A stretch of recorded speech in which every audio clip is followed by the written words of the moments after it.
وہاں میں وہ سوال اس لیے میں نے دہرایا تھا کہ نہ تو میں پوچھوں گا کیونکہ یہ ایک سسٹم ہمارے عید کے پروگراموں میں ہوتا ہے کہ آپ کو شروع میں عیدی کتنی ملتی تھی.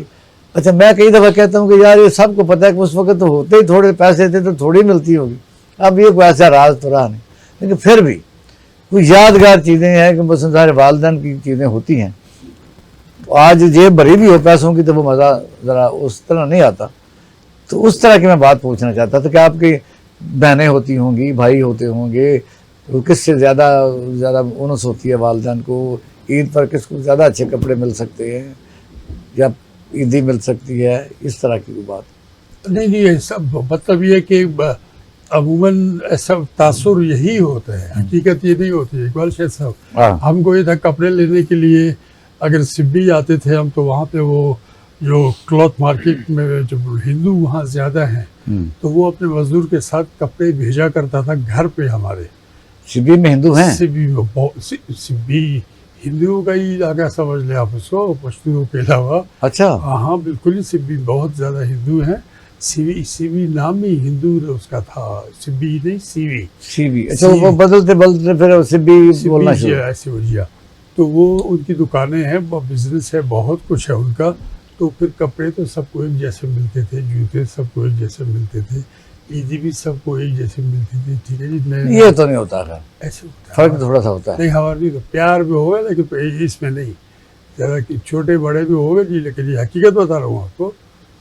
پیار میں یہ ہو سکتا ہے کہ کوئی بہت پیارا ہو تو اس کو جو ہے نا ہر بچے کی حرکت علیحدہ ہوتی ہے. جی کوئی شرارتی ہوتا ہے، کوئی زیادہ تابع دار ہوتا ہے، تو وہ تھوڑا سا ہوتا تو ہے. نہیں اس معاملے میں نہیں ہے. شرارتی بھی تھا، تابع دار بھی تھا. سمجھ گیا. بڑا بھائی میرا بہت تیز بھی تھا، وہ بہت پیارا تھا بابا کو، کیونکہ نواب ان کو بننا تھا بڑا. اس کو گرامر سینٹ فرانسس اسکول میں پڑھایا، انگریز بھی اس کے پاس رکھا اس کو. وہاں پہ اس کو روزانہ کا ایک جدا جوڑا اسکول جانے کے لیے وردی کا. ٹھیک ہے جی. ان کو پالنا بابا نے اس طرح سے کہ یہ نواب بنے گا تو وہ ہو، لیکن وہ بدقسمتی سے وہ اس اسٹینڈرڈ پہ نہیں پہنچ سکے ڈیو ٹو ریزنز. باقی بہت پیارا بندہ ہے بالکل، میں ہمیشہ کہتا ہوں اس کو. تو مجھ پہ جب نظر پڑی تو میں خود رو تھا. میں اچھا آپ کو گیمیں بھی کھیلتے تھے، کبڈی وغیرہ؟ کبڈی بھی کھیلی، ہر گیم کھیلی جس کو گیم کہتے ہیں وہ سب کھیلی. اسکواش، کبڈی کھیلے، ہاں گلی ڈنڈا بھی. اسپیشلی اپنے ترخان کو بلا کے خوبصورت قسم کی بڑی خطرناک لگ جاتی ہے. ٹھیک ہے جی. اور ڈنڈا بھی اس کے بعد اچھا فرسٹ کلاس کا. گلی ڈنڈا بھی کھیلا ہے جناب. عید کے موقع پہ جب نکل جاتا ہے. شمون اپنے والد کو اچھی عادت اور بری عادت جی اچھی ہے کون سی ہے؟ اچھی عادت آپ تو پاس بیٹھے ہیں نا. ہاں جی اچھی عادت یہ جی انصاف رکھتے ہیں لوگوں میں، اپنی اولاد میں انصاف رکھتے ہیں. اچھا ہاں جی مطلب برابری رکھتے ہیں سب میں. کوئی تو کمی بندے میں ہوتی ہے نا. کمیاں تو ایسے بہت مطلب آپ کو کون سی چیز سمجھتے ہیں آپ کو لگتی ہے کہ وہ ذرا ہے؟ برابری انہوں نے سب. ہم 3 ماشاءاللہ سے غصہ بھی کرتے تو ہوں گے. 3 بھائی بہن ہیں ماشاءاللہ سے. یہ میں مانتا نہیں کہ نواب صاحب غصہ تو کرتے ہوں گے. غصہ تو ظاہر ہے کون سے والد ہو یا آپ پر کبھی غصہ کیا؟ غصہ کرتے ہیں جی. غصہ تو کرتے ہیں، والدین غصہ کرتے ہیں. دونوں بھائیوں میں شرارتی کس کو کہتے ہیں؟ شرارتی جی میں کہوں گا کہ میں زیادہ تھا. اچھا اچھا جی ہاں. تو ناظرین بات سی چل رہی ہے نواب گوشت بارودی صاحب بلوچستان کے اہم ترین شخصیت سابقہ وزیر اعلیٰ اور ان کے بیٹے نواب زادہ شمعون خان بارودی ہمارے ساتھ موجود ہیں. آتے ہیں شارٹ بریک کے بعد ہمارے ساتھ. ویلکم بیک ناظرین، آپ دیکھ رہے ہیں عید شو اور اس میں ہم آپ کے سامنے وقفے سے پہلے آپ کو پتہ ہے کہ نواب غوث بخش بارودی صاحب جو بلوچستان کے سابقہ وزیر اعلیٰ رہے ہیں اور ان کے ساتھ نواب زادہ شمعون خان بارودی صاحب موجود ہیں. وہ لاہور میں عید منا رہے ہیں، جس وقت ہمارے اسٹوڈیو میں موجود ہیں. ان سے باقی باتیں کرتے ہیں. نواب صاحب لاہور میں آپ نے یہ کوئی پہلی عید منائی ہے؟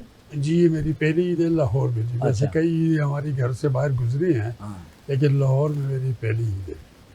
تو قربانی وغیرہ پھر یہاں ہاتھ لگائے ہوں گے بکروں کو؟ یہاں پہ تو ہاتھ لگانے کے لیے تو ضروری ہے، تو میں پیچھے قربانی تو گھر میں ہوتی ہے ہماری. इजाज़त दे देते हैं जी, बस अभी कुछ ना हाँ, कुछ इजाज़त तो दे देते हैं। इज्तिहाद तो हो ना उसमें भी, कि ज़रूरी नहीं हाथ, बस भाई इजाज़त है कर दो इजाज़त कुर्बानी है। जी। तो फिर अब वापस सिबी में तो ज़ाहिर है आपका घर बहुत लोगों के साथ तल्लुकात, वहाँ भी तो कुर्बानी हुई होगी। तो वहाँ तो बिल्कुल हुई है जी, इजाज़त ली है उन्होंने, वहाँ पे हो गई है, फिर लोग आते जाते हैं ज़ाहिर है वहाँ वो पे, जगह एक पीछे लोग सिस्टम हैं। है सियासी जी हाँ जी, बैकग्राउंड। सारे का सारा। अच्छा, आपके ख्वाब क्या हैं पाकिस्तान के मतलब? क्योंकि जो आपने अभी तक देखा पाकिस्तान के अंदर आपके ख़ानदान की बड़ी खिदमात हैं। जब भी आपने बताया कि आपके वालिद साहब बलूचिस्तान असम्बली के पहले स्पीकर थे और जी आपके दादा उन्होंने पाकिस्तान में शामिल होने के लिए दस्तखत किए थे। जी बिल्कुल। ये हमारी बड़ा एजाज़ है हमारे टीवी के लिए, और नाज़रीन आप हम देख रहे हैं। तो ये बताइए आपके ख्वाब क्या हैं कि ये सिस्टम कोई कैसा होना चाहिए? क्योंकि इस वक्त बड़ी कंट्रावर्सी है, तो ये तो सियासी तो है ही, लेकिन बहरहाल ये भी इस मौके पर हम चाहते हैं कोई सवाल कर लें। देखिए इकबाल शायद साहब, बहुत ज़्यादा इतने ख्वाब है कि मत पूछिए। कि सबसे बड़ी बात ये है कि जहाँ पे वो खड़े होते हैं, हम देखते हैं, बाहर भी गए हैं, कि काश हमारा शहर कोई भी उस स्टैंडर्ड पे हो कि इतना साफ़ सुथरा हो, इतना खूबसूरत हो, इतना उजला हो। कोई कीमती बिल्डिंग्स की ज़रूरत नहीं है, लेकिन जो बिल्डिंग्स हैं, बिल्डिंग कंट्रोल वाले उनको भी कहें कि भाई आप ये काम ठीक कर दें। ज़रा आवाज़ रोड थोड़ी पैसा आवाज़ थोड़ी ज़्यादा करें। रोड जितना पैसा खर्च करते हैं उतना ही जैसे वहाँ पे होता है। मेरा ख्वाब ये है कि पाकिस्तान में नहीं, अब तो हम बिजली के जो अभी आप प्रोग्राम हम कर रहे थे, बिजली जी, चली गई थी, जी। तो बिजली महंगी या पेट्रोल हम इसीलिए महंगा ही रख रहे हैं कि बलूचिस्तान को वज़ीर आज़म कहता है कि हम तो उनको पैसे दे रहे हैं, सड़कें बनाएंगे, तो और क्या करें हम? देखिए सड़कें बनाना मुझे याद करता हूँ मैं, मुझे अच्छी तरह से पता है कि मेरे वालिद भी चीफ मिनिस्टर रहे, हमने भुट्टो साहब को भी देखा, तो वो चाहते थे कि ऐसा काम हो जो आवाम को फ़ायदा पहुँचे, तो वो अपनी जगह पे। लेकिन मैंने बाबा को देखा, वो कहते थे कि कोई भी काम अगर फीजिबल है, अगर ऑफिसर से कहते थे कि तुम लोग फिजिबिलिटी बताओ, अगर फिजिबिलिटी में परसेंटेज भी कुछ कम होता है तो उसको ओके मत करो। सबसे बड़ा गम अब ये हो गया कि अच्छा, एज ए वज़ीर आज़म आपने कौन से आपको याद है बेहतरीन आप काम कर सके जो, और दूसरा जो नहीं कर सके? इंटर प्रोविंशियल हार्मोनी के लिए जो मैंने किया बतौर निगरान वज़ीर आला, मुझे यहाँ पे मेरे एक दोस्त हैं, अजीज़ हैं जी, तो मेरी वाइफ के मामी के कज़न्स थे वो, तो उन्होंने मुझे कहा कि जी हमारा गांव और शहर जो है ज़मीनें हैं, सैलाब का पानी भी आता है, वैसे भी दरिया बुर्ग हो रहा है, कुछ गांव गिर भी गए हैं उसके अंदर, पानी के अंदर ख़त्म हो रहे हैं। यहाँ पे मियाँ साहब भी आए थे, हमारे वज़ीर आज़म साहब जब चीफ मिनिस्टर थे, उन्होंने वादा किया लेकिन हमारा काम नहीं हुआ। मैंने कहा जी मैं कह के देख लूँगा, since I am a care taker, और पंजाब में भी केयर टेकर ही अच्छा, है। ये इल्ज़ाम अक्सर होता है कि केयर टेकर जो होते हैं वो ज़ाहिर है एस्टेब्लिशमेंट के ही होते हैं, तो आप इलेक्शन जो आपकी ज़ेरे निगरानी हुए वो कितने ट्रांसपेरेंट थे? उसमें उस्तादियाँ बहुत हुई जी, ट्रांसपेरेंट करने की मैंने बड़ी कोशिश की, उस्तादी उसमें भी हुई है जी। उस्तादी मीन्स कि किस तरह से मैनिपुलेट किया गया, मेरी नाक के नीचे मेरे भाई को हरा दिया।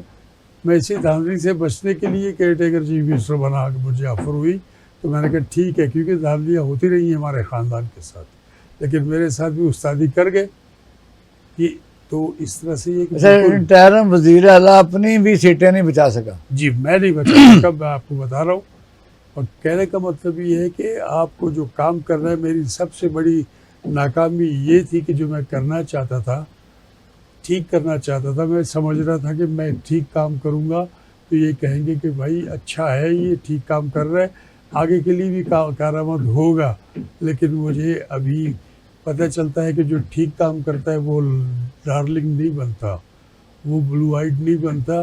मुझे किसी दोस्त ने कहा, बराबर इक्वल एक नवाब ने, कि तुम तो एस्टेब्लिशमेंट के आदमी हो, तो शमून साथ था मेरे, हम फ्री हैं। मैंने थोड़ा सा डेरिवेटरी अल्फाज के साथ कहा, मैंने कहा तो मुझे ये बताओ, मैं 13 में था ना केयर टेकर, तो 13 के बाद अब आज 22 है, तो मैं 22 तक धक्के खा रहा हूँ। अगर मैं एस्टेब्लिशमेंट का आदमी होता, नहीं उस वक्त जब उसने ये बात की कि तुम के एस्टेब्लिशमेंट के आदमी हो, तो at that time it was 2022, ठीक है ना जी।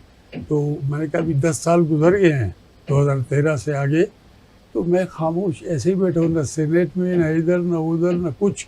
जो कि कहा गया था कि नवाब साहब आपका काम बहुत ज़बरदस्त है, आपको इंशाल्लाह और भी काम आपसे ये लेंगे। आपकी क्वालिफिकेशन नहीं बनी, नहीं बनी, डिस्क्वालीफाई मेरी डिस्क्वालिफिकेशन बनी, काश में मुआवजा शमूम साहब से पूछ रहे थे। उनसे पूछ अच्छा, लीजिए। आप का बड़ी बैकग्राउंड है, आप सियासत में आ रहे हैं?